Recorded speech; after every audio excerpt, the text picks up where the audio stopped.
Hi there, welcome back to our series on the topic of worry. This is kind of that little mini series that I began a couple of days ago, and that we're just going to continue on since we can't have Bible class together. We're just going to continue doing this for the foreseeable future. Every couple of days, every few days, I don't know, something like that. I'll probably put out like 2 or 3 of these a week just to keep it rolling. Keep it going, something that you can come back to at any time and watch or catch up on if you want.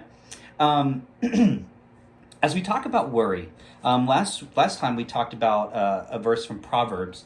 As we talk about worry, again, what I want to emphasize is that I am not saying that there are not legitimate reasons to be concerned about what's going on, or even to have worry. But what I want to emphasize with all of this is the debilitating nature of worry, how it leads us into crippling sort of fear. So to kind of launch off of that back into the topic of worry, we're going to be in Matthew this time. And over the next few of these lessons on worry, we're going to be specifically staying in the same spot. And probably you're going to guess it, Matthew chapter 6, right? Some of you were probably wondering why I didn't go to Matthew 6 last time. This time we're going to go to Matthew chapter 6. At beginning in verse 25, and here I'm just going to read it, and then we're going to talk about it for just a couple of minutes, okay? Jesus says this. These are the words of Jesus, okay? Not my words, his.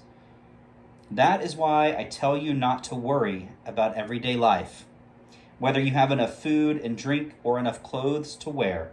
Isn't life more than food, and your body more than clothing? I want to stop there. We're just going to read that verse for today and think about that. What is Jesus talking about there? Well, first and foremost, we have to think about kind of the larger picture. Who makes food? Well, a chef, right? A cook. Somebody, right? Well, no, that's not what Jesus is saying at all. Who makes food? Jesus is saying God, of course, makes food. Now, immediately before this, Jesus says that famous line, you cannot serve two masters, right? You're going to love the one and hate the other, or whatever, that we must love and serve only God.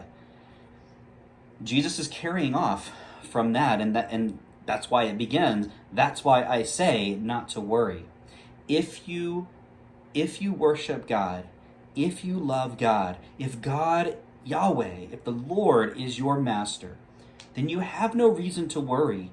No reason to let worry bring you down and cripple you and hurt you in that way. And the reason for that comes back to creation. That's what he's talking about here in verse 25. Who makes food? God does. Who gives you the means to have clothing, to have other things? God does. And so if you find yourself lacking, if you find yourself concerned, even understandably concerned, where are those things going to come from? Ultimately, Jesus says, there's no need for worry, because whether you have those things or not, God is still the Lord.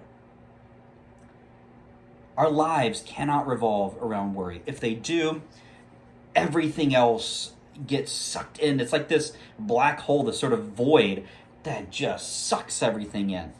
And when that happens, our whole minds, every thought gets consumed and just revolves around that worry, that thing that just hangs out there in our lives that brings us down and causes us fear and all of that.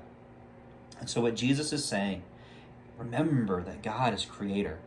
Remember that God made the world. God loves you. Now he's going to continue on in that, right? Where he talks about, did God even make the sparrows? We're going to come to all that. But for verse 25, I think Jesus is giving a simple reminder here. The Lord is creator. If God is creator, then he made you. And if he made you, then he cares about you. To me, that is like the foundation of not worrying, trusting in God that he made me, that he loves me. I am part of his good creation. Yes, eventually that part of creation is going to die. Maybe it's going to be without food. Maybe it's going to be without clothing. But even if it is, God still loves his creation and believes and knows that it's good. And so because of that, I cannot worry, trusting that God loves creation. A simple message today, very short, but to me, very powerful and impactful about the ways that we think about the world and we think about our lives in conjunction with this idea of worry. Okay, so we'll come back again here in a few days. I'll put out another one of these, and I hope you'll just continue watching right along with everybody else and thinking about worry. If you have any questions, wherever this gets posted on YouTube or Facebook or wherever you see it, if you've got a question, a comment that you want to make, please leave it there for me. Please email me if you have a question or comment. I'd love to engage with you about this topic. And we're just going to keep going right along, okay? Everybody take care. Stay well. Continue to social distance, shelter in place right now. And if you need anything, please reach out and know that God loves you and that this church family loves you very much, okay? All right, I'm going to sign off now, and I'll be back in a few days to have our next lesson. I'll see you then.